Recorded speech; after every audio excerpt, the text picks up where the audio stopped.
The 10 worst years in human history. Today we're going over the 10 worst years in human history. And when I say worst, I don't mean, oh no, my phone battery died at 3%. I'm talking about years when millions of people died, entire regions were devastated, crops failed, empires collapsed, diseases spread, and humanity collectively looked at the calendar and thought, yo, let's just pretend this year never happened. Now there is no scientifically perfect way to rank the 10 worst years in history. Human suffering can't be measured with one number. So this list focuses on years connected to enormous death tolls, famine, war, disease, environmental disasters, and major civilizational disruption. And we're starting with number 10. Number 10, 1600. We're starting with the year 1600. And this was the year Huaynaputina erupted in what is now southern Peru. And this wasn't a small eruption. Huge amounts of ash and volcanic gases were blasted into the atmosphere. When sulfur reaches the upper atmosphere, it can reduce the amount of sunlight reaching Earth. And that can cause temperatures to fall, which is terrible news for farmers. Huaynaputina devastated nearby communities. Ash covered large areas. Crops were destroyed. Livestock died. And the environmental effects continued long after the eruption itself. Climate conditions became unusual in different parts of the world, contributing to harvest problems and food shortages. Imagine living in 1600. No satellite, no weather forecast, no idea what caused the strange weather. You look toward the sky and see ash everywhere. Then your crops start dying. At that point, you probably start wondering if the apocalypse has arrived. So 1600 earns number 10. Not because the entire world collapsed, but because one enormous eruption added another layer of misery to already vulnerable societies. Number 9, 1315. Now let's travel back almost 300 years. To 1315. This was the beginning of the Great Famine of 1315 to 1317, one of the worst famines in medieval European history. Europe experienced extremely wet weather.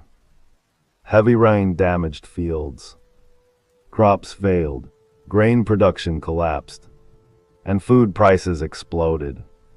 The problem was that medieval agriculture had almost no backup plan. Today, if one region has a terrible harvest, food can be imported from somewhere else. In the 14th century, good luck with that. If your harvest failed, you were in serious trouble. And if it failed again the following year, things became even worse. Livestock began dying because there wasn't enough food. That meant less meat, less milk, and less fertilizer for future crops. Malnutrition weakened people. Disease became more dangerous. Crime increased, and social tensions grew. The poorest people suffered first, but eventually the crisis reached wealthy households too. The famine devastated parts of England, France, Germany, and other areas of Northern Europe. People were forced to eat whatever food they could find. So imagine being a medieval farmer. You plant your crops, you wait, and then the sky decides to ruin your entire business model. 1315 earns number 9. Because sometimes humanity doesn't need an invading army. It just needs the rain to refuse to stop. Number 8, 1258. Now we're going even further back. To 1258. Scientists have strong evidence that a massive tropical volcanic eruption occurred around this time. The exact volcano is still debated, but the eruption was enormous. Huge quantities of sulfur entered the atmosphere. Temperatures dropped. Weather patterns changed. And agriculture suffered. Europe experienced unusually cold and wet conditions in the years that followed. Harvests failed. Food became scarce. And famine followed in several regions. Medieval societies were extremely dependent on agriculture. There was no global food distribution system. If crops failed in your region, you couldn't simply import food from another continent. You had to hope someone nearby still had enough. And if the weather was bad across a huge area, that became extremely difficult. Imagine being a farmer. You plant your crops. The weather gets colder. The harvest gets worse. You try again. The weather gets worse. At this point, you probably start thinking the sky has a personal grudge against your family. So 1258 earns number 8. A year when a massive volcanic eruption helped create serious climate problems across enormous distances. Number 7. 1816. Now we're jumping forward to 1816. And this year became known as the year without a summer, which sounds like a terrible tourism advertisement. Come to Europe. Beautiful scenery, historic castles, and absolutely no summer. The cause was the enormous eruption of Mount Tambora in Indonesia in 1815. Tambora released huge amounts of ash and sulfur into the atmosphere. The following year, temperatures dropped across many regions. Frost appeared during the growing season. Snow fell during months when people expected sunshine. And crops failed. In parts of North America, people experienced frost in June. Europe also suffered food shortages. And the timing couldn't have been worse. Europe had just survived the Napoleonic Wars. Millions of people were already exhausted. Economies were damaged. And then nature basically said, "Congratulations on surviving the war. Here's winter in July." But 1816 also had one strange cultural consequence. Mary Shelley and Lord Byron were staying near Lake Geneva. The weather was so miserable that they spent much of their time indoors. During this period, Mary Shelley developed the idea that became Frankenstein.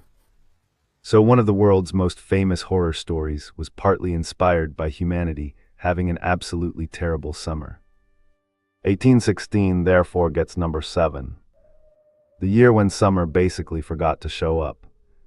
Number 6. 1942. Now we're entering the 20th century. And things get much darker. 1942 was one of the deadliest years of the Second World War. The war had already been raging since 1939. But by 1942, it had become truly global.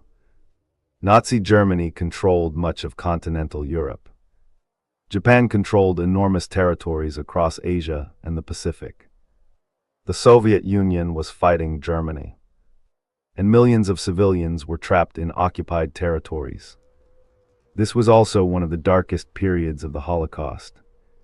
Nazi Germany and its collaborators were systematically murdering Jewish people across Europe. Millions would ultimately be killed. Roma, disabled people, political opponents, Soviet prisoners of war, Polish civilians, and many others were also persecuted and murdered. Meanwhile, the military war was reaching enormous proportions. The Battle of Stalingrad began. The North African campaign continued. And the Pacific War expanded dramatically. Civilians suffered from bombing, starvation, forced labor, executions, and displacement. The terrifying thing about 1942 was that so many disasters were happening at the same time. Europe was fighting. Asia was fighting. Africa was fighting. The Pacific was fighting. And millions of people were dying.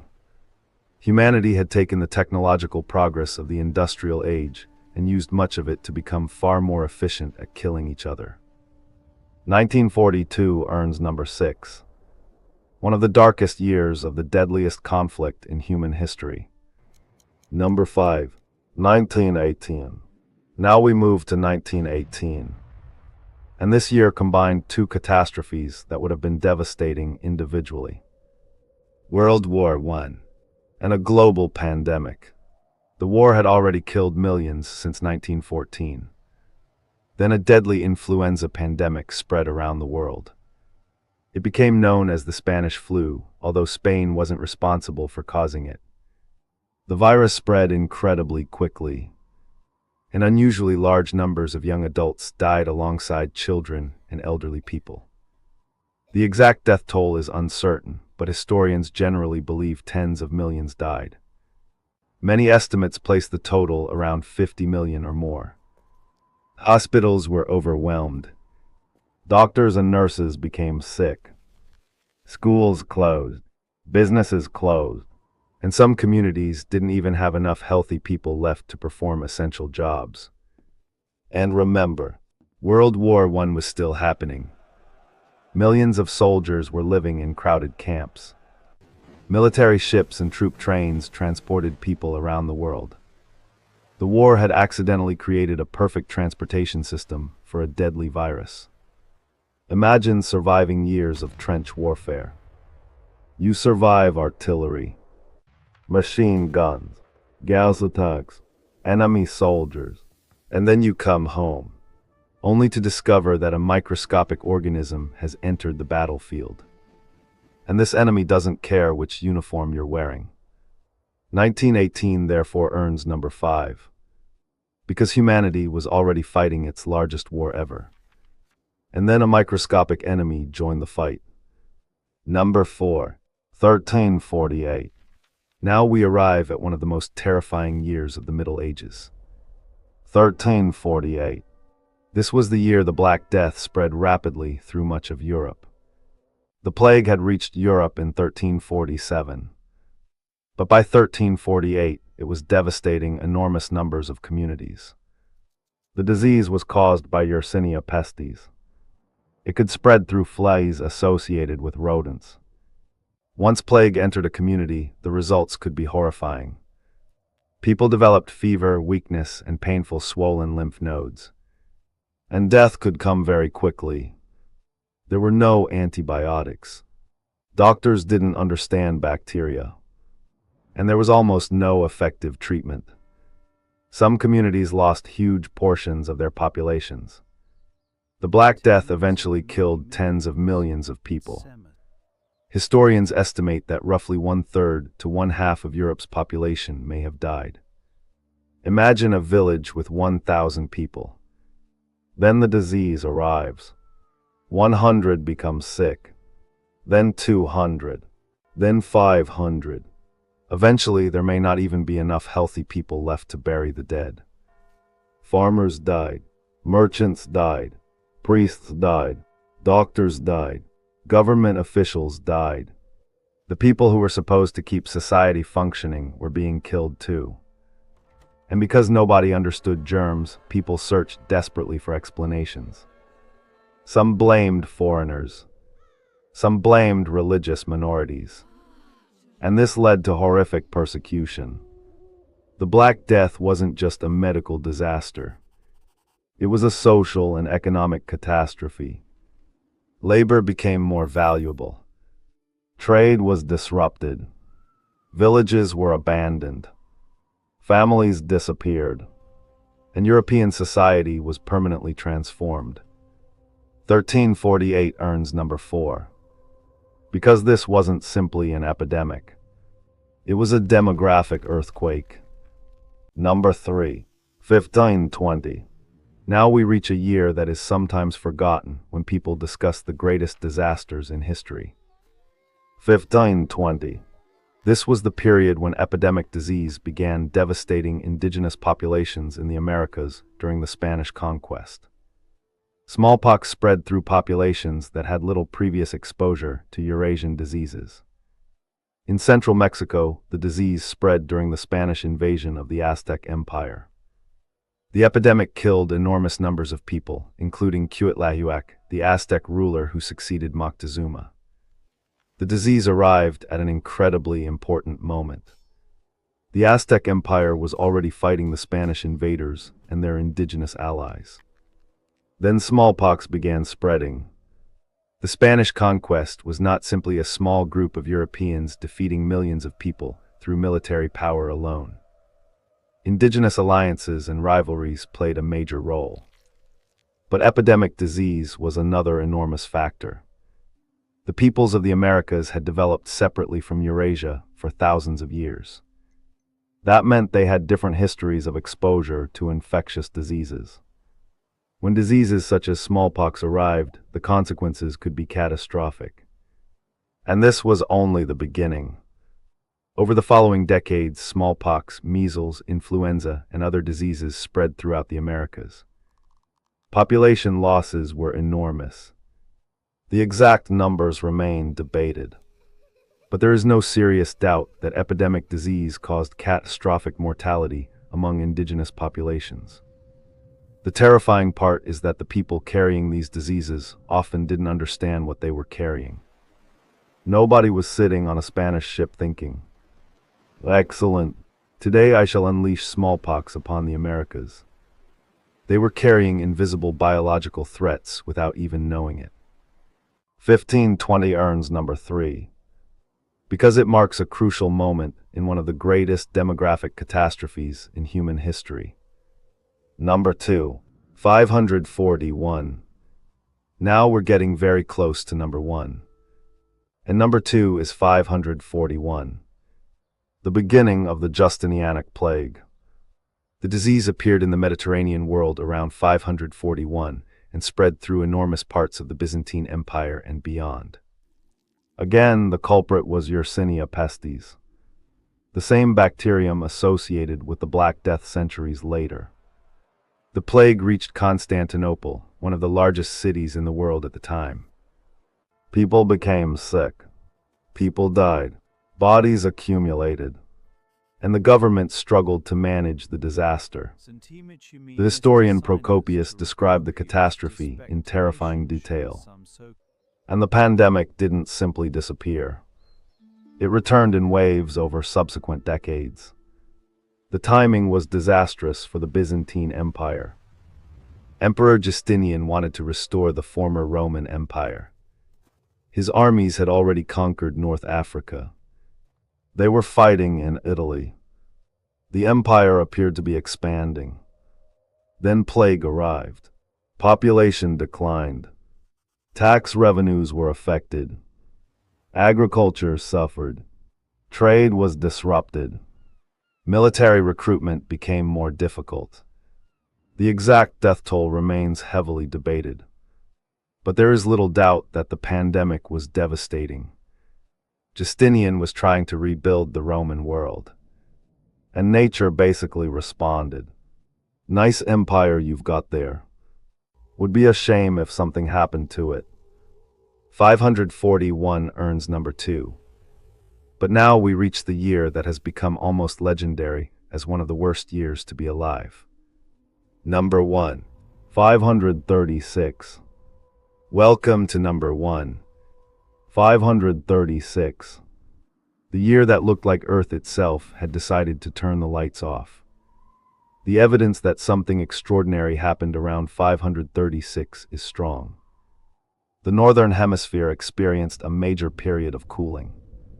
Scientists believe powerful volcanic eruptions were responsible. Large quantities of volcanic material entered the atmosphere. Sunlight was reduced. Temperatures fell. Weather patterns changed. And agriculture suffered. The Byzantine historian Procopius wrote that the sun appeared to give its light without brightness. Modern climate evidence provides another important confirmation. Tree ring records show extremely poor growth during this period. Crops failed, food became scarce, famine spread, and populations already struggling with political instability now had to deal with a changing climate. But here's what makes 536 especially terrifying. It wasn't simply one bad year. The cooling continued. The 6th century experienced additional volcanic disruptions. And then in 541, the Justinianic plague appeared. So look at the timeline. 536. The climate changes. The sky becomes darker. Temperatures drop. Crops suffer. Food becomes scarce. Then the difficult climate continues. And eventually a massive plague arrives. Climate disaster, famine, political instability, then pandemic disease. And unlike today, nobody could open their phone and search. Why is the sun suddenly so weird? There were no satellites, no climate models, no modern hospitals, no antibiotics. If your crops failed, you were in serious trouble. If disease arrived, you had very few options. And if the climate changed, you probably had absolutely no idea why. That's why 536 has become one of the strongest candidates for the worst year in human history. Not because every person on Earth had the worst year of their life, but because a massive climatic shock struck during a period when societies were already vulnerable. So there you have it. The 10 worst years in human history. 1600. A massive volcanic eruption and climate disruption. 1315. The beginning of the Great Famine. 1258. A gigantic eruption followed by major climate disturbances. 1816. The year without a summer. 1942. One of the darkest years of the Second World War. 1918. World War I meets a global pandemic. 1348. The Black Death devastates Europe. 1520. Smallpox begins devastating indigenous populations during the Spanish conquest. 541. The Justinianic plague begins. And finally, 536. A year associated with darkness, cooling, famine, and disaster. Now obviously, there isn't one objectively worst year in all of human history. Someone living through the Black Death might choose 1348. Someone trapped in the Second World War might choose 1942. Someone suffering through the influenza pandemic might choose 1918. Human suffering doesn't fit neatly into a ranking. But these years show something fascinating about history. Human civilization has survived an almost absurd number of disasters. Volcanoes, famine, war, pandemics, climate shocks, economic collapse. And somehow we're still here. So the next time you think you're having a terrible year, your phone breaks, your internet stops working, you miss an appointment, or your favorite team loses, just remember. At least you're probably not living through 536. Because that year looked at the concept of a bad year and said, "Hold my beer." Today we're going over 3 of the most epic deaths in history. And when I say epic, I don't mean he lived a long life and peacefully passed away. I'm talking about deaths involving kings, warriors, battles, impossible situations, and moments so dramatic they sound like they were written for a movie. These are real historical figures. Real battles. Real events. Although some ancient stories contain details that historians debate, the people and major events we're talking about are firmly rooted in history. And we're starting with number 3, Archimedes. Archimedes was one of the greatest minds of the ancient world. He was a mathematician, an engineer, an inventor, and apparently a man who could become so focused on a problem that even an invading army couldn't get his attention. He lived in the Greek city of Syracuse on the island of Sicily. At the time, Syracuse was one of the most important cities in the Mediterranean. It was wealthy, it was powerful, and it was strategically located in the middle of a massive struggle between Rome and Carthage. During the Second Punic War, Syracuse found itself caught between 2 enormous powers, Rome and Carthage. Syracuse eventually sided against Rome. And Rome wasn't exactly known for politely accepting rejection. So in 214 BC, the Romans began a massive siege of Syracuse. The city was heavily defended, but one of its greatest defenses wasn't a wall. It was Archimedes. He designed machines that could launch enormous stones at approaching soldiers. He developed powerful defensive mechanisms. And according to ancient accounts, he even designed machines capable of grabbing enemy ships and lifting them out of the water. Some of the more dramatic stories about his inventions may have been exaggerated over time. But the Romans clearly discovered that attacking Syracuse was much harder than they expected. Roman soldiers approached the walls. Projectiles came flying down. Ships moved toward the city. Mechanical devices attacked them. The Romans were fighting an enemy they could barely see. And behind some of those defenses was a mathematician. Archimedes wasn't a general standing on the walls with a sword. His battlefield was mathematics. He understood geometry, mechanics, levers, balance, and the movement of objects. And he turned that knowledge into weapons. The siege lasted for years. Rome couldn't simply walk into Syracuse. The city's defenses were too effective, and Archimedes had helped turn the city into a mechanical nightmare for the attackers. But eventually the Romans found a way inside. Syracuse fell in 212 BC. The city descended into chaos. Roman soldiers were moving through the streets. People were being killed. Buildings were being looted.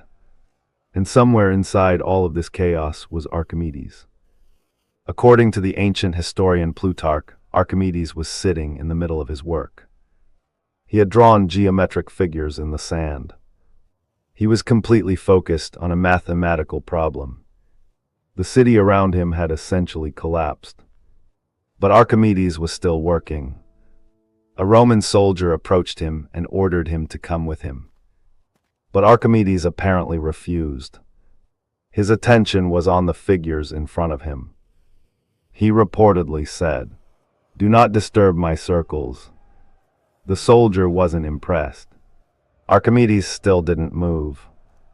And the situation ended with the Roman soldier killing him.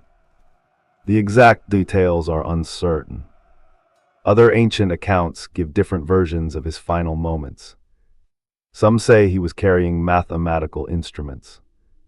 Others suggest he was mistaken for someone else. So we can't know exactly what happened in his final seconds. But the story became legendary. Imagine the scene. An entire city has fallen. An army has finally broken through. People are running through the streets. Smoke and destruction are everywhere. And one of the greatest mathematicians in history is sitting on the ground, drawing shapes in the sand. He apparently cared more about solving the problem in front of him than the army surrounding him. And there is something strangely fitting about that. Archimedes spent his entire life trying to understand how the world worked. He studied geometry, mechanics, physics, engineering. He created machines that changed warfare. He explored the principles of buoyancy and the movement of objects. He developed ideas that would influence mathematics and science for centuries. But in the end, he wasn't killed while operating one of those machines. He wasn't leading an army. He wasn't trying to escape. He was simply working. A Roman soldier saw an old man drawing circles. Archimedes saw a problem that needed solving. And unfortunately for him, the Roman soldier wasn't interested in mathematics. There is also an incredible irony in the fact that Archimedes had helped defend Syracuse against the Roman army for so long. He had made himself one of the most important figures in the city's resistance. Yet when the city finally fell, his greatest weapon couldn't save him. No equation could stop a sword. No machine could protect him from a soldier standing directly in front of him. His mind had helped keep an entire army away from the city. But in the final moment, he was just one man. Archimedes therefore earns number 3. Because his death became a symbol of something unusual. A man so devoted to knowledge that, even at the moment his world was collapsing around him, his attention remained on the work in front of him. Number 2. Pyrrhus of Epirus. Now we're moving from mathematics to war. And Pyrrhus was one of the most dangerous warriors of the ancient world. He was the king of Epirus. He commanded armies. He invaded kingdoms. And he became famous for fighting the Romans. Pyrrhus was a brilliant military commander. He even studied the tactics of Alexander the Great and tried to build his own reputation as another great conqueror. And for a while it worked. In 280 BC, Pyrrhus crossed into Italy with an army that included infantry, cavalry, and war elephants. Yes, war elephants. The Romans had never seen anything quite like them. The animals terrified Roman soldiers and disrupted their formations. Imagine being a Roman soldier who had spent his life preparing to fight men with swords and spears. Then suddenly, enormous elephants come charging toward you. Pyrrhus defeated the Romans at the Battle of Heraclea. Then in 279 BC, he defeated another Roman army at Asculum. But there was a problem. His victories were costing him enormous numbers of soldiers. After the Battle of Asculum, ancient sources attribute a famous statement to him. "If we are victorious in one more battle with the Romans, we shall be utterly ruined." That is where we get the phrase, Pyrrhic victory, a victory that costs so much that it almost becomes a defeat. And that phrase is one of the most important things Pyrrhus left behind. Because winning wasn't enough. A commander could win the battlefield and still destroy his own army. And Pyrrhus was beginning to discover exactly how expensive his ambition could be. But Pyrrhus didn't stop. His ambition kept pushing him into new wars. He wanted glory. He wanted territory. He wanted to build a kingdom worthy of his ambitions. Eventually, he returned to Greece and became involved in a conflict over the city of Argos. In 272 BC, Pyrrhus entered Argos during a chaotic night battle. The city was filled with narrow streets. Soldiers were fighting in darkness. Commands were difficult to hear. The entire battlefield had turned into confusion. Men were fighting from rooftops and streets. Units became separated. Nobody could easily tell where the enemy was. And Pyrrhus was right in the middle of it. This was a man who had fought Romans. He had fought Greek armies. He had crossed mountains with elephants. He had survived countless battles. But now his final enemy was something much more ordinary. A roof tile. According to the ancient historian Plutarch, an Argive woman was watching the fighting from above. She saw Pyrrhus below. She recognized him, and she decided to attack. She grabbed a heavy roof tile. Then she threw it down. The tile struck Pyrrhus in the neck. The great warrior was stunned. For a moment, the man who had terrified entire armies was vulnerable. An enemy soldier saw what had happened. He attacked Pyrrhus, and the king was killed. Think about how strange that ending is. Pyrrhus had spent his entire life fighting armies. He had defeated Roman legions. He had led cavalry charges. He had commanded war elephants. He had crossed into foreign lands. He had survived battles that destroyed thousands of other men. He had dreams of building a massive kingdom. And after surviving all of that, he was killed in a chaotic street fight after being struck by something thrown from a rooftop. Of course, historians cannot verify every dramatic detail of the story. Ancient writers often included memorable details in their accounts. But Pyrrhus really did die during the fighting at Argos in 272 BC. And the irony is almost perfect. A man who became famous for military victories eventually became famous for one of the strangest deaths of the ancient world. He wanted glory. He wanted territory.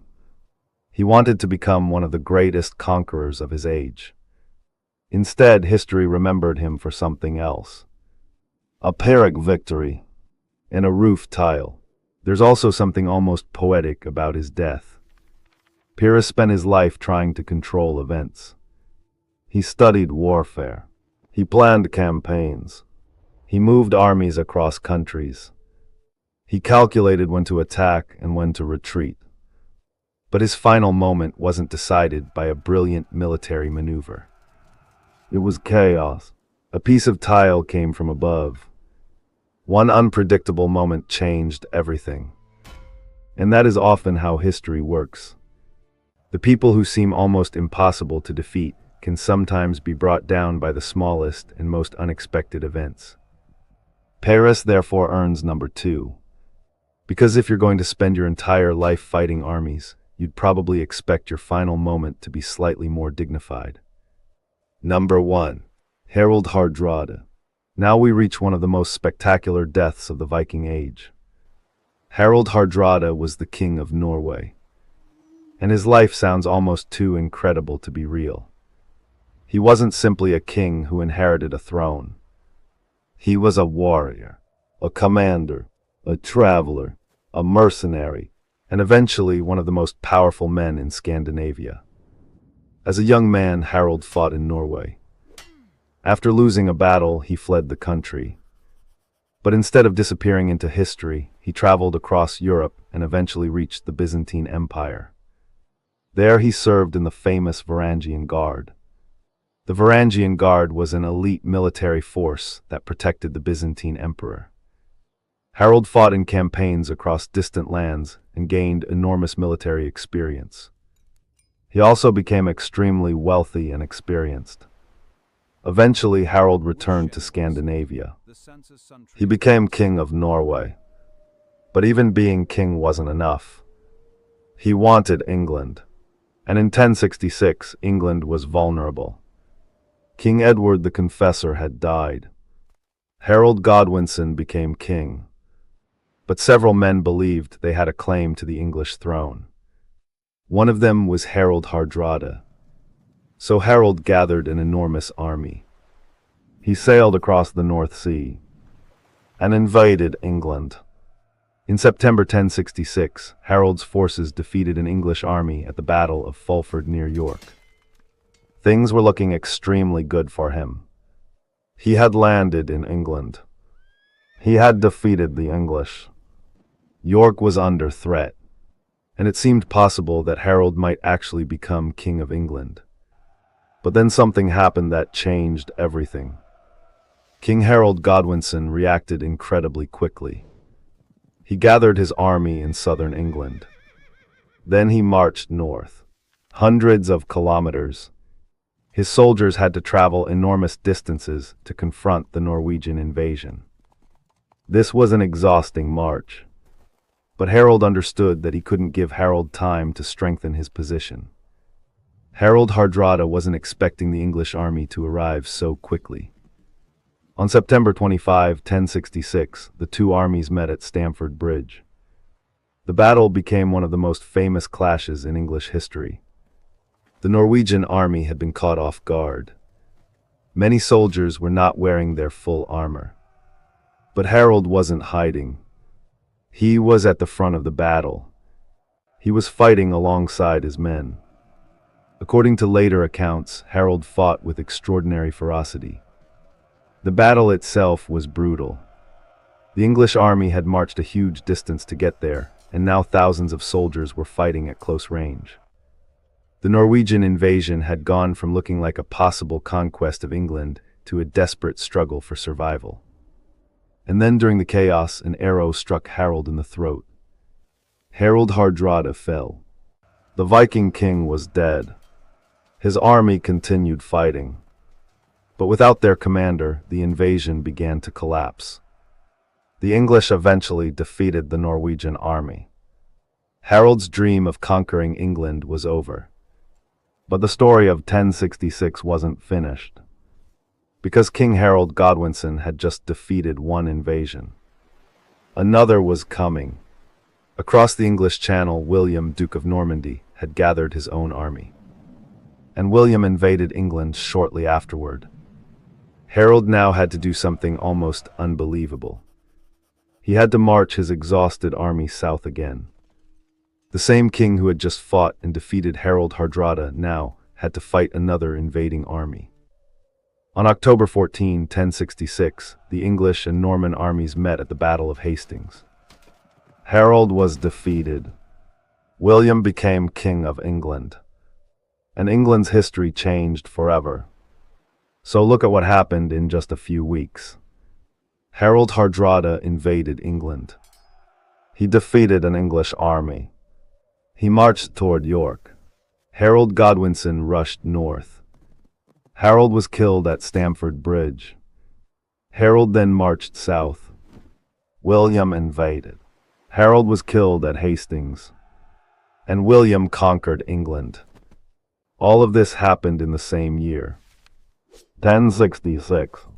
It is difficult to find another year in medieval English history packed with so many major events. And Harold's death was the first major event in a chain that would transform the English monarchy, language, culture, and aristocracy. But what makes Harold's death especially epic is the life that came before it. He had fought across Europe. He had served a foreign emperor. He had commanded elite soldiers. He had become a king. And when he finally saw an opportunity to claim another crown, he personally led an invasion. He came remarkably close. But at Stamford Bridge, an arrow ended everything. One moment he was leading an army. The next he was lying on the battlefield. And his death became the end of the Viking invasion of England. Harold Hardrada therefore earns number 1. Not because his death was the strangest. Not because it was the most brutal. But because it was the final chapter of an extraordinary warrior's life. A Viking king. A massive invasion. A desperate battle. An arrow. And a kingdom that would soon be conquered by someone else. So there you have it. 3 of the most epic deaths in history. Archimedes, a brilliant mathematician who supposedly refused to abandon his work while his city was falling around him. Pyrrhus, a legendary warrior who survived countless battles, only to die during chaotic street fighting after being struck by a roof tile. And Harold Hardrada, the Viking king who invaded England, fought at the front of his army and died from an arrow at Stamford Bridge. 3 completely different deaths. One died thinking about mathematics. One died in the chaos of a city battle. And one died trying to conquer a kingdom. But all 3 became part of history. And that's what makes these stories so fascinating. Power doesn't make you immortal. Brilliant minds can die suddenly.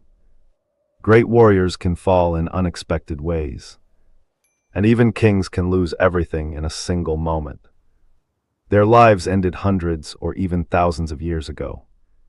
But their stories survived. And perhaps that's the most epic part of all. Because long after the battles ended, the kingdoms disappeared, and the people who witnessed these events turned to dust, were still here telling their stories. And that's the strange thing about history. Sometimes the ending of a person's life becomes almost as famous as the life itself.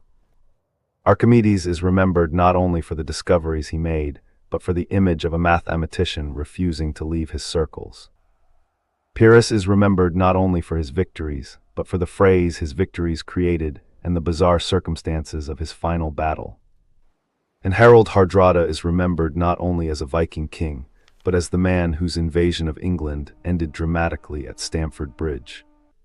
Their deaths didn't erase what they accomplished. They became part of their legends. And centuries later, those final moments still feel almost impossible to believe. 3 men. 3 completely different worlds. 3 completely different endings. But each one left behind a story that refused to die. Today we're going over some of the most brutal stories of revenge in human history. We're talking about revenge so extreme that if these people had access to group chats, half of history would have ended with a very concerning message saying, "You up." From ancient queens who turned entire cities into barbecue, to Roman politicians who literally came back for the people who kidnapped them, these are some of the most insane revenge stories ever recorded. So let's get into it. Number 1, Olga of Kiev and the Drevlins. We're starting this list with quite possibly one of the greatest ride or die stories in human history. Except in this case, Olga was the ride. And the Drevlians were very much going to die. It's the year 945, and Prince Igor is ruling Kievan Rus. The Drevlians are a neighboring tribe that had been paying tribute to Igor's government. Basically, they were paying protection money, except the protection was from the same government collecting the money. Very efficient system. Eventually, Igor decides the tribute isn't enough and travels to the Drevlian capital to collect more. The Drevlians reluctantly pay him. And that should have been the end of it. Igor gets his money. The Drevlians get to keep their lives. Everyone goes home. But Igor apparently looks at his payment and thinks, you know what this needs? More money. So he turns around and goes back. The Drevlians are understandably annoyed. They basically tell him that he's already been paid and that he should leave. Igor disagrees. This disagreement becomes extremely physical. The Drevlians capture Igor and execute him in one of the most horrifying ways imaginable. According to later accounts, they tied his legs to two bent trees and then released them. The trees snapped back. Igor was torn apart. And now the Drevlians had a problem. Because Igor had a wife. Her name was Olga. And Olga was not exactly interested in forgiving and forgetting. The Drevlian ruler, Prince Mal, somehow decides this is a fantastic opportunity. He sends around 20 ambassadors to Olga. Their message is basically, hey, sorry about your husband. Anyway, want to marry me? This is already an insane level of confidence. Imagine killing someone's husband and then sending her a marriage proposal. That's not shooting your shot. That's shooting yourself. But Olga doesn't immediately attack them. Instead, she says she will consider the proposal. She tells the ambassadors to wait in their boat and promises to send men for them the next morning. The ambassadors think everything is going perfectly. They are about to become part of a royal marriage. The next morning, Olga's men arrive. They pick up the entire boat. The ambassadors are probably thinking, wow, excellent customer service. Then they carry them straight to a giant trench. The boat is thrown into the trench. The ambassadors are thrown in with it. And Olga orders the hole to be filled. The entire group is buried alive. But Olga isn't finished. She sends another message to Prince Mal. She tells him to send his most important nobles to escort her back to the Drevlian capital. And because the first group of ambassadors has mysteriously stopped responding to messages, the Drevlians apparently think, yeah, this sounds safe. They send another group. Olga welcomes them and tells them to relax in a bathhouse before meeting her. The nobles enter the bathhouse. The doors are locked, and Olga's men set the building on fire. At this point, the Drevlians have probably started realizing that Olga's wedding invitations have a terrible survival rate. But Olga still has one more move. She travels to the Drevlian capital and tells them she wants to hold a great funeral feast for her husband. The Drevlians agree. They prepare an enormous feast. There is food. There is alcohol. There is probably somebody in the corner saying, guys, I have a weird feeling about this. Nobody listens. Olga encourages everyone to drink. And they drink. A lot. Eventually, thousands of Drevlians are drunk and celebrating. Meanwhile, Olga's soldiers are completely sober. Because apparently they understood the assignment. Then Olga gives the order. Her soldiers attack. The feast turns into a massacre. According to the traditional account, thousands of Drevlians are killed. Prince Mal is killed as well. But Olga still isn't satisfied. She returns with an army and besieges the Drevlian capital. The city holds out for more than a year. Eventually, the starving Drevlians ask what they can do to make her leave. Olga gives them a strange request. She says she will leave if every household gives her 3 pigeons and 3 sparrows. The Drevlians are confused. But compared with everything else Olga has done, this sounds like an absolute bargain. They hand over the birds. Olga's soldiers attach burning material to the birds and release them. The birds fly back to their nests throughout the city. Unfortunately for the Drevlians, those nests happen to be inside buildings. Suddenly fires begin breaking out everywhere. The city burns. The Drevlians are defeated. And Olga gets her revenge. So remember, if somebody murders your husband, don't immediately send them a wedding invitation. Because apparently Olga already had that business model. Number 2, Julius Caesar and the pirates. Next up, we have one of the funniest examples of somebody being kidnapped and somehow becoming the most intimidating person on the boat. It's the year 75 BC. A young Julius Caesar is traveling across the Aegean Sea when Sicilian pirates attack his ship. They capture Caesar and demand a ransom. The pirates look at Caesar's clothing, his servants, and his general level of rich person energy and decide he's probably worth some money. They demand 20 talents. Caesar is offended. Not scared, offended. He basically tells them, 20. You guys think I'm only worth 20. He tells them they should demand 50 talents instead. That's roughly equivalent to a fortune today. The pirates agree. They probably thought they had just kidnapped the world's easiest billionaire. But Caesar starts behaving strangely. He walks around the pirate camp like he owns the place. He exercises. He eats with them. He talks to them. And then he starts reading his speeches and poems to them. The pirates are forced to listen. Imagine kidnapping someone and accidentally becoming their unpaid audience. Eventually, Caesar tells the pirates that their poetry is terrible. Then he tells them that once he's free, he's going to crucify every single one of them. The pirates laugh, because obviously the prisoner is joking. Right. After about 38 days, Caesar's ransom arrives. The pirates release him. They sail away with their money. And Caesar immediately does something completely normal. He raises a fleet. He hires soldiers. And he goes hunting for the pirates. He finds their island, captures them, takes back the ransom money, and arrests everyone involved. Now Caesar has a decision. He could simply send them to prison. He could let them go. Or he could do exactly what he promised.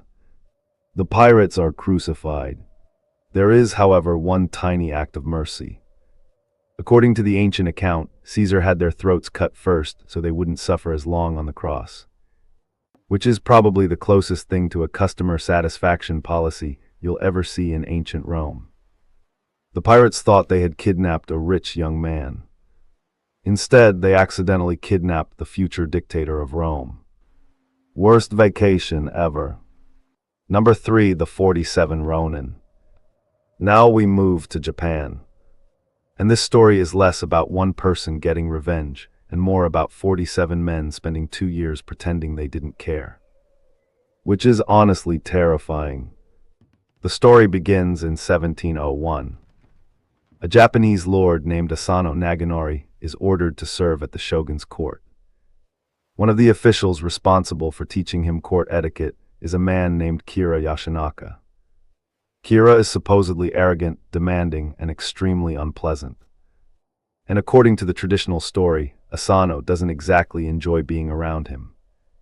Eventually, Kira insults Asano one time too many. Asano snaps.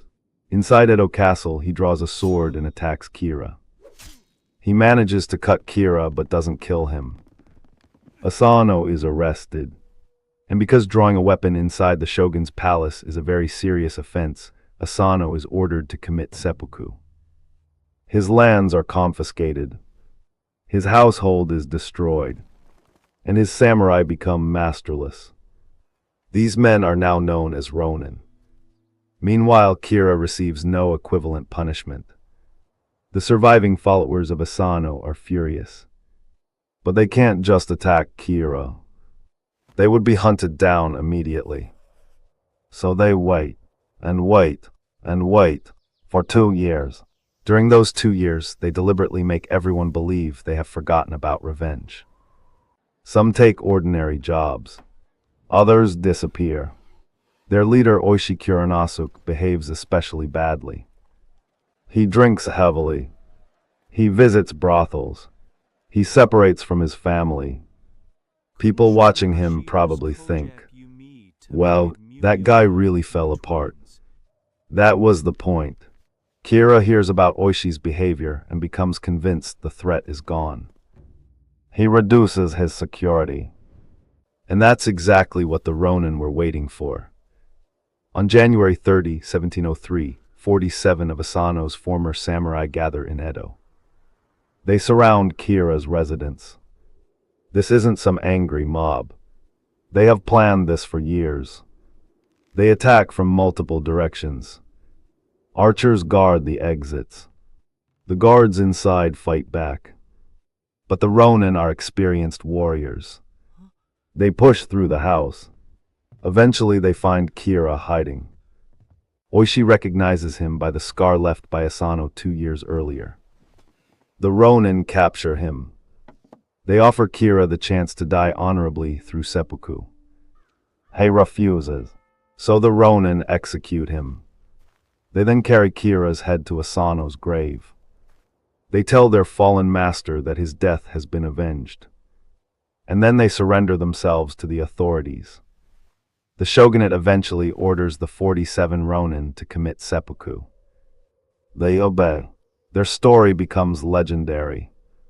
And honestly, the lesson here is terrifying. If someone says they've forgotten about revenge, that's great. But if they spent the last 2 years becoming a carpenter, a merchant, and a professional alcoholic, maybe check the attic. Number 4, the Roman revenge against Hannibal's allies. Now let's go back even further.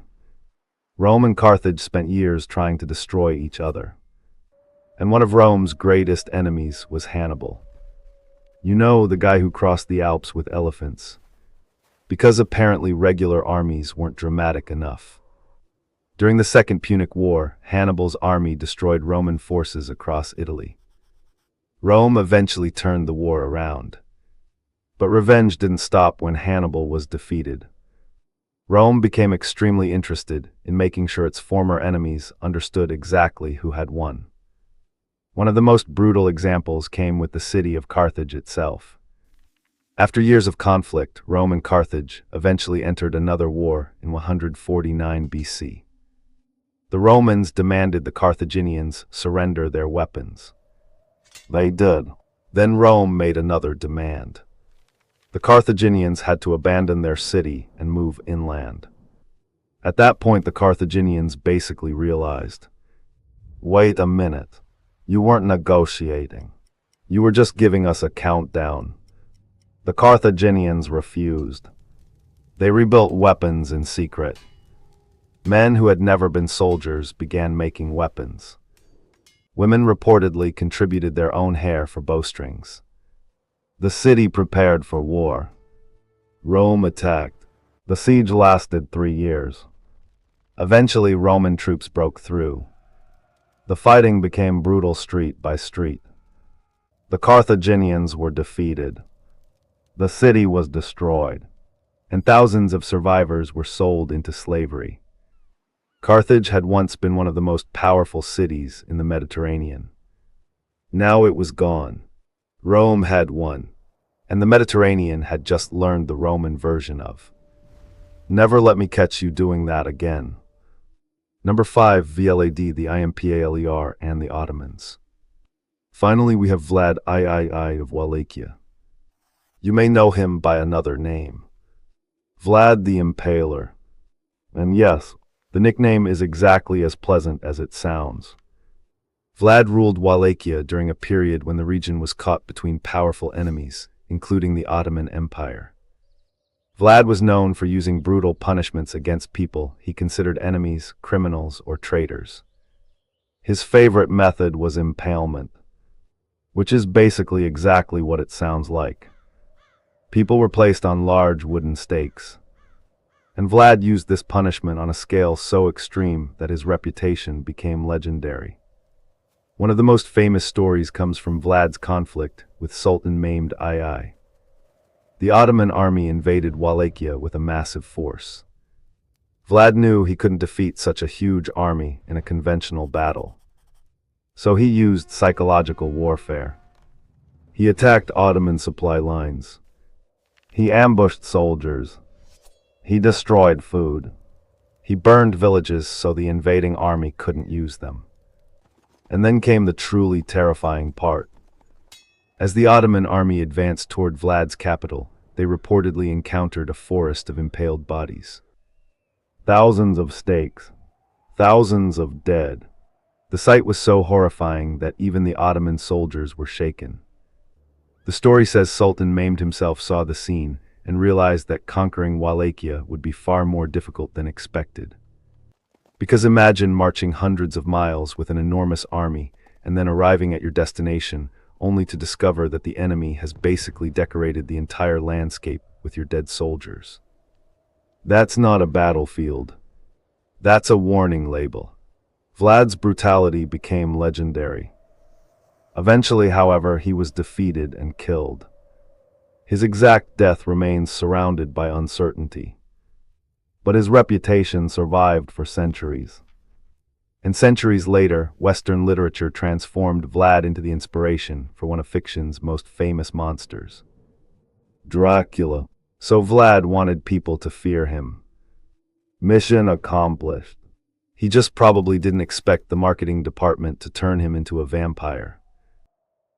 So those were some of the most extreme revenge stories in history. Olga turned revenge into a multi-stage master plan. Caesar got kidnapped and responded by personally hunting down his kidnappers. The 47 Ronin spent 2 years pretending they had moved on before showing up at Kira's house like the world's most patient hit squad. Rome turned generations of conflict into one of the most destructive victories of the ancient world. And Vlad the Impaler turned psychological warfare into something that would haunt his enemies for centuries. The weirdest part about all of these stories is that revenge almost never happens immediately. The most terrifying revenge stories usually involve patience, planning, and a person quietly thinking, "Don't worry, I'll deal with this later." And that might be the scariest sentence in human history. Because sometimes later means tomorrow. Sometimes it means 2 years. And sometimes it means an entire army showing up at your front door. So the next time you're angry at someone, remember, you don't have to take revenge. You can simply let history do it for you. Or preferably just block them. Much cheaper, much safer, and considerably less likely to result in an international incident. Today we're going over quite possibly the greatest comeback in history. And no, I'm not talking about a sports team coming back from being 3-0 down. I'm talking about a man who lost an entire empire, was forced into exile on a tiny island, had basically every major European country hunting for him, and then decided, "You know what? I'm going back." This is the story of Napoleon Bonaparte and the absolutely ridiculous 100 days in 1815 when he returned from exile, marched across France, reclaimed the throne, built a new army, and somehow convinced thousands of soldiers to join him. Only to eventually lose one final battle and get sent to an island so remote that even Google Maps would probably say, "Bro, you're on your own." This is Napoleon's 100 days. And it all begins after Napoleon's spectacular downfall. By 1814, Napoleon had spent more than a decade turning Europe into his personal strategy game. He had conquered huge parts of the continent, defeated Austria, Prussia, Russia, and pretty much anyone else who looked at him funny. But eventually, the coalition of European powers finally managed to defeat him. Paris fell in March 1814. Napoleon abdicated. And the victorious powers decided they had a very simple solution to the Napoleon problem. Send him somewhere far away. So they gave him the island of Elba. Now Elba is a beautiful little island in the Mediterranean. But Napoleon wasn't exactly thrilled. This was the man who had once ruled an empire stretching across much of Europe. And now his kingdom consisted of an island about 224 square kilometers in size. That's not an empire. That's basically a vacation property with administrative responsibilities. The European powers also allowed Napoleon to keep a small personal army and gave him the title of ruler of Elba. So technically, Napoleon was still an emperor. Just an emperor whose empire you could walk across before lunch. Meanwhile, France was being ruled by the Bourbon monarchy. The new king was Louis XVI, brother of the executed King Louis XVI. The monarchy wanted France to return to the old order.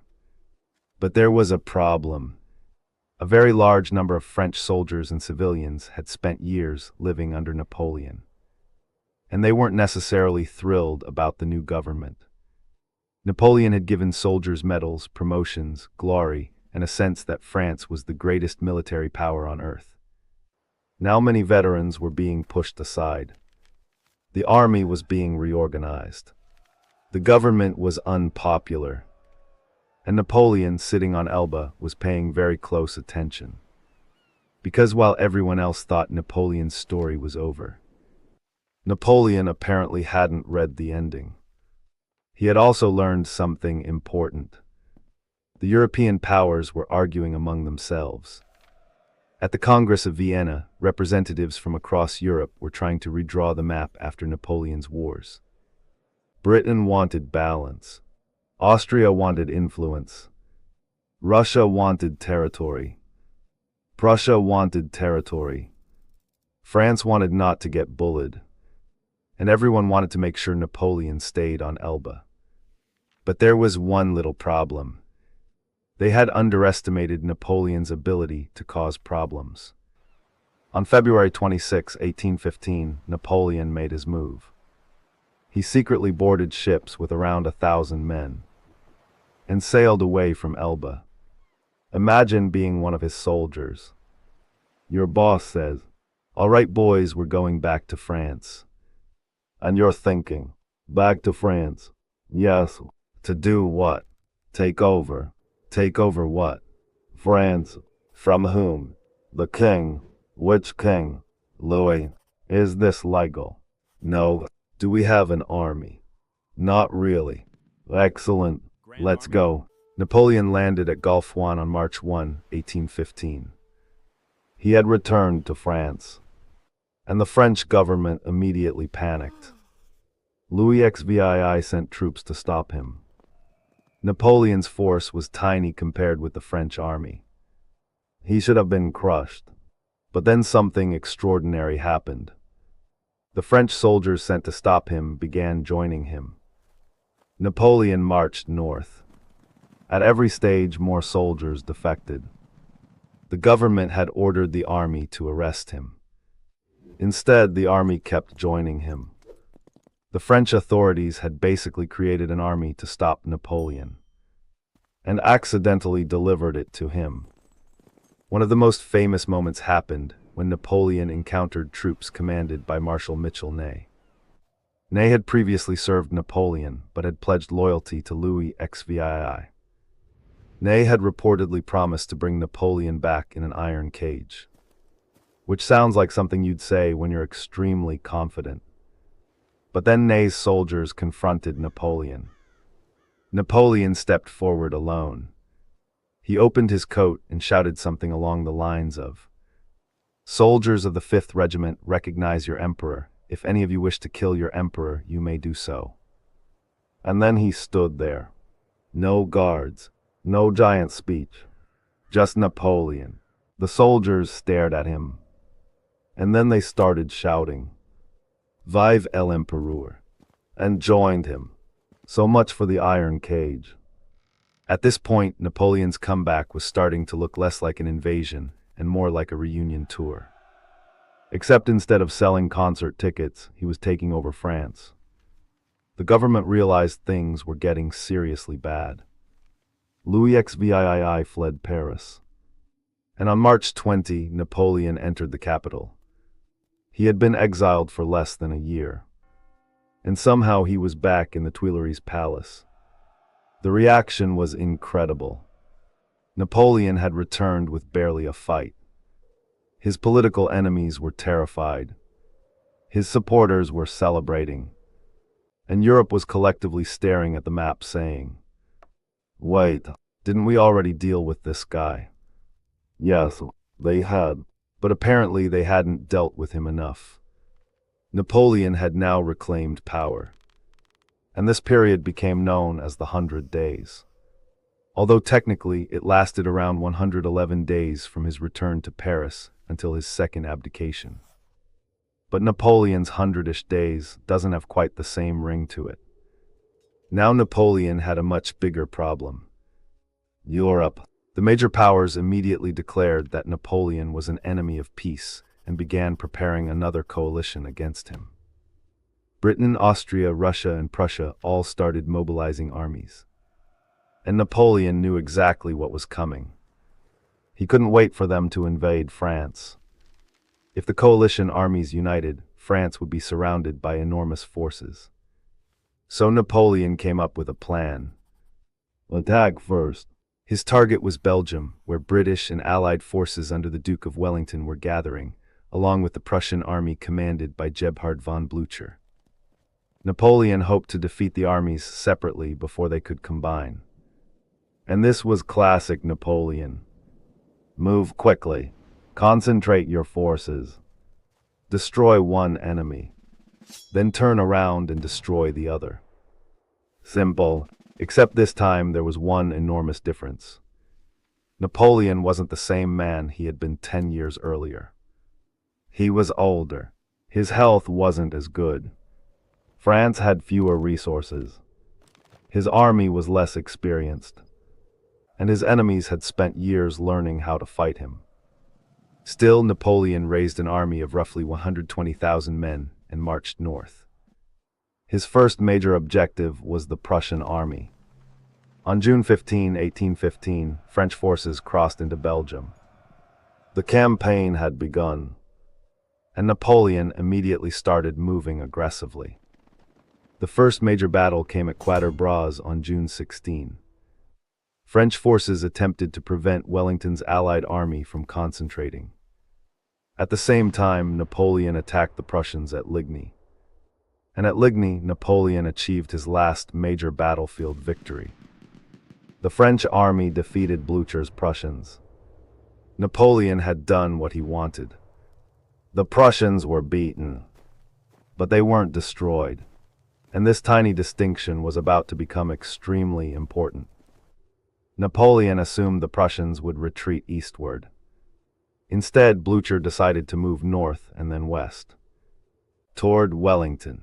Meanwhile, Wellington gathered his army near a small ridge south of Brussels. The location was called Waterloo. And on June 18, Napoleon arrived. This was it, the final showdown. Napoleon had returned from exile. He had marched across France. He had reclaimed Paris. He had built a new army. He had defeated the Prussians at Ligny. And now he had one major battle standing between himself and survival. Across the battlefield was Wellington. The British commander had spent years fighting Napoleon in Spain and Portugal. He knew Napoleon's methods. And unlike many of Napoleon's earlier enemies, Wellington wasn't interested in charging forward just because the French looked scary. He positioned his troops defensively behind a ridge. Napoleon looked across the battlefield. The French army was ready. Wellington's army was ready. And somewhere in the distance, the defeated Prussians were also moving. Napoleon needed to defeat Wellington before the Prussians arrived. That was the entire game. The battle began late in the morning. French forces launched attacks against Wellington's positions. One of the first major attacks targeted the Allied position at Hougoumont. The fighting there became incredibly intense. French troops repeatedly attacked the fortified farm complex. But the defenders held on. And while Napoleon's troops were fighting at Hougoumont, the battle was turning into a giant meat grinder. The French attacked. The Allies held. The French attacked again. The Allies held again. It was like trying to win an argument with a brick wall. Eventually, Napoleon launched a massive infantry assault against the Allied center. Thousands of French soldiers advanced up the slope. Wellington's troops waited until they were close, then opened fire. The French attack was thrown back. But Napoleon wasn't finished. He committed more forces. The fighting continued for hours. And then came one of the most important moments of the entire battle. The Prussians arrived. Remember those guys Napoleon had defeated 2 days earlier? Yeah, they were back. Blücher had kept his army together and marched toward Waterloo. The first Prussian troops began appearing on the French right flank. And Napoleon now had a massive problem. He wasn't just fighting Wellington. He was fighting Wellington and Blücher. The battle became increasingly desperate. Napoleon sent Marshal Ney forward with cavalry, and Ney launched repeated cavalry attacks against the Allied positions. Hundreds and then thousands of French cavalrymen charged uphill. The Allied infantry formed squares. Imagine being a soldier standing in a giant box formation while thousands of cavalrymen are charging toward you. The horses come closer. The ground shakes. The French cavalry crashes against the squares, and the Allied infantry fires.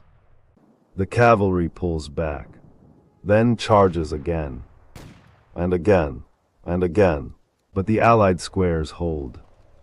Ney's cavalry attacks achieve little, and this is one of those moments where history feels almost absurd. Napoleon had some of the finest cavalry in Europe, and they were basically running into a human porcupine. The French situation was getting worse. The Prussians were now attacking Napoleon's flank. Wellington's army was still holding, and Napoleon's army was taking enormous casualties. But Napoleon still had one last card: the Imperial Guard. These were Napoleon's elite soldiers, veterans, men who had fought across Europe. They had an almost legendary reputation. For years, the Imperial Guard had been Napoleon's ultimate reserve. When everything else failed, the Guard could be trusted. Now Napoleon sent them forward. The battlefield had become chaos. Smoke covered everything. The French soldiers were exhausted. The Allies were exhausted. But Napoleon's final attack was about to begin. The Imperial Guard advanced toward Wellington's position. For a moment, it looked like the French might still break through. Then Wellington gave the order. The Allied troops opened fire. The Imperial Guard faltered. And then something happened that had almost never happened before. The Imperial Guard began to retreat. Napoleon's army saw it. And suddenly the impossible happened. Panic. The French line began collapsing. Soldiers started running. Wellington's army advanced. The Prussians attacked, and the French army began turning into one giant stampede. Someone shouted, "The Guard is retreating." And suddenly everyone knew. Napoleon had lost. The phrase, "the Guard dies but never surrenders," became associated with the legend of Waterloo, although the exact wording and circumstances are disputed. But the basic reality was clear. Napoleon's final reserve had failed. The comeback was over. The man who had escaped exile, crossed France, reclaimed his throne, and challenged Europe had finally been defeated. Napoleon fled the battlefield. He eventually returned to Paris. And this time there was no miracle waiting for him. Political support collapsed. Napoleon abdicated for the second time on June 22, 1815. His 100 days were over. But Napoleon still had one final problem. Where do you send a man who has already escaped from one island? The British had a solution. Don't give him a Mediterranean island this time. Give him somewhere much farther away. Napoleon surrendered to the British and was eventually sent to the island of St. Helena in the South Atlantic. This island was thousands of miles from Europe. No convenient escape. No nearby army. No European politics. Just Napoleon, the Atlantic Ocean, and a lot of time to think about what went wrong. He would remain there until his death in 1821. And that was the end. But the reason the 100 Days remains one of the greatest comebacks in history isn't because Napoleon ultimately won. He didn't. In fact, he lost everything again. That's what makes it so ridiculous. Think about the situation. You are Napoleon Bonaparte. You've ruled France. You've conquered most of continental Europe. Then you lose. You abdicate. You're exiled to an island. The victorious powers decide your political career is finished. Your replacement becomes king. Your army is gone. Your empire is gone. Your allies are gone. So naturally, you escape. You land in France with roughly 1,000 men. You don't even have a real army. And yet within weeks the government collapses. Thousands of soldiers join you. The king runs away. You walk into Paris. And suddenly you're emperor again. That's an absolutely insane comeback. And the craziest part is that Napoleon didn't need to conquer France. France basically opened the door and said, "Welcome back." Of course, the comeback ultimately failed. The coalition was too powerful. Waterloo destroyed Napoleon's last chance. And after his final defeat, the European powers made sure he could never return again. But for roughly 3 months in 1815, Napoleon managed something that should have been almost impossible. He went from defeated emperor in exile to ruler of France again. No enormous invasion fleet. No massive foreign army. No years-long rebellion. Just one extremely confident man stepping off a boat and saying, "All right, I'm back." And somehow, France believed him. The 100 Days therefore wasn't the greatest comeback because Napoleon won. It was the greatest comeback because he had absolutely no business making it that far. He was supposed to be finished. Instead, he returned from exile, crossed France, defeated the government without a major battle, reclaimed Paris, raised an army, marched into Belgium, and came within one battle of changing European history all over again. And then Waterloo happened, which is basically history's way of saying, okay, that's enough.